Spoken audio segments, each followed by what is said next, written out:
So first of all మనం JavaScript series start చేయడానికి మొదటగా మనకు కావాల్సింది ఒక ఫోల్డర్. ఆ ఫోల్డర్ లోపల ఒక HTML ఫైల్.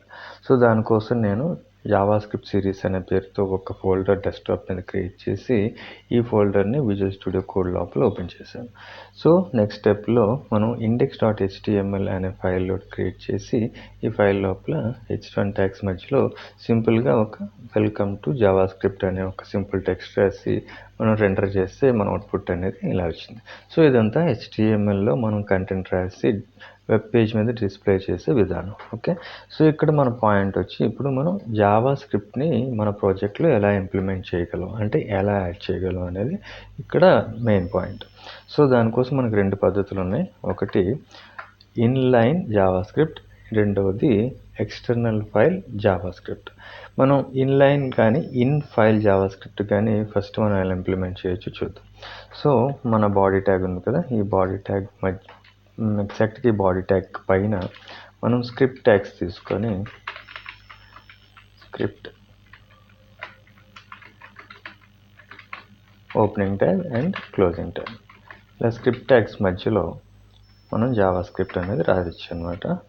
సో ఫస్ట్ నేను అలర్ట్ అనే ఫంక్షన్ తీసుకొని ఈ ఫంక్షన్కి సింపుల్గా వెల్కమ్ ఎవ్రీవన్ అని ఒక అలర్ట్ మెసేజ్ ఇచ్చారు. సో ఈ అలర్ట్ ఇవన్నీ ఏంటి అంటే ఇవన్నీ ఒక ఫంక్షన్స్. మనం రాబోయే ఇదే సిరీస్లో రాబోయే క్లాసెస్లో డీటెయిల్గా వీటి గురించి తెలుసుకుందాం. సో మనం జావాస్క్రిప్ట్ ఇంప్లిమెంటేషన్ అనేది మన పేజ్లో మన ప్రాజెక్ట్లో ఇంప్లిమెంట్ చేస్తాం. ఇప్పుడు దీన్ని సేవ్ చేసి అవుట్పుట్లోకి వెళ్ళి పేజ్ రిఫ్రెష్ చేస్తే వెల్కమ్ ఎవ్రీవన్ అనే ఒక అలర్ట్ మనకి డిస్ప్లే అవుతుంది. సో దీన్ని బట్టి మనకు అర్థమవుతుంది కదా మనం జావాస్క్రిప్ట్ అనేది మన ప్రాజెక్ట్కి యాడ్ అయ్యింది. సో ఇది ఇన్ పేజ్ జావాస్క్రిప్ట్. నెక్స్ట్ మనం ఎక్స్టర్నల్ ఫైల్ జావాస్క్రిప్ట్ అంటే వేరే ఒక ఎక్స్టర్నల్ ఫైల్ ఒకటి క్రియేట్ చేసి జావాస్క్రిప్ట్ ఫైలు దాన్ని మనం HTML పేజ్కి ఎలా లింక్ చేయగలం. సో దానికోసం నేను ఒక ఫైల్ క్రియేట్ చేసి ఈ ఫైల్ పేరు project.js అని పెట్టాను. ఇది ఎగ్జాంపుల్ అనమాట. ఫర్ ఎగ్జాంపుల్ నేను ఒక ప్రాజెక్ట్ అనే పేరుతో జావాస్క్రిప్ట్ ఫైల్, మనకి ఫైల్స్ అనేది ఏ ఫైల్ దేనిదనేది తెలుస్తుంది కదా, మనకి ఎక్స్టెన్షన్ అనేది .js ఇస్తే జావాస్క్రిప్ట్ ఫైల్, .html ఇస్తే HTML ఫైల్, .css ఇస్తే అది styling CSS file.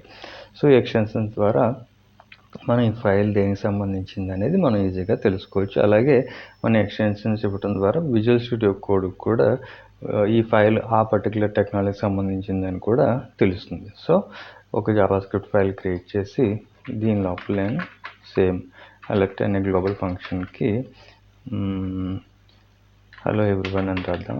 Okay, hello everyone అని రాసాం. ఇప్పుడు ఇది కూడా సేవ్ చేసి దీన్ని ఇప్పుడు మనం HTML పేజ్కి లింక్ చేయాలి కదా, వెరీ సింపుల్.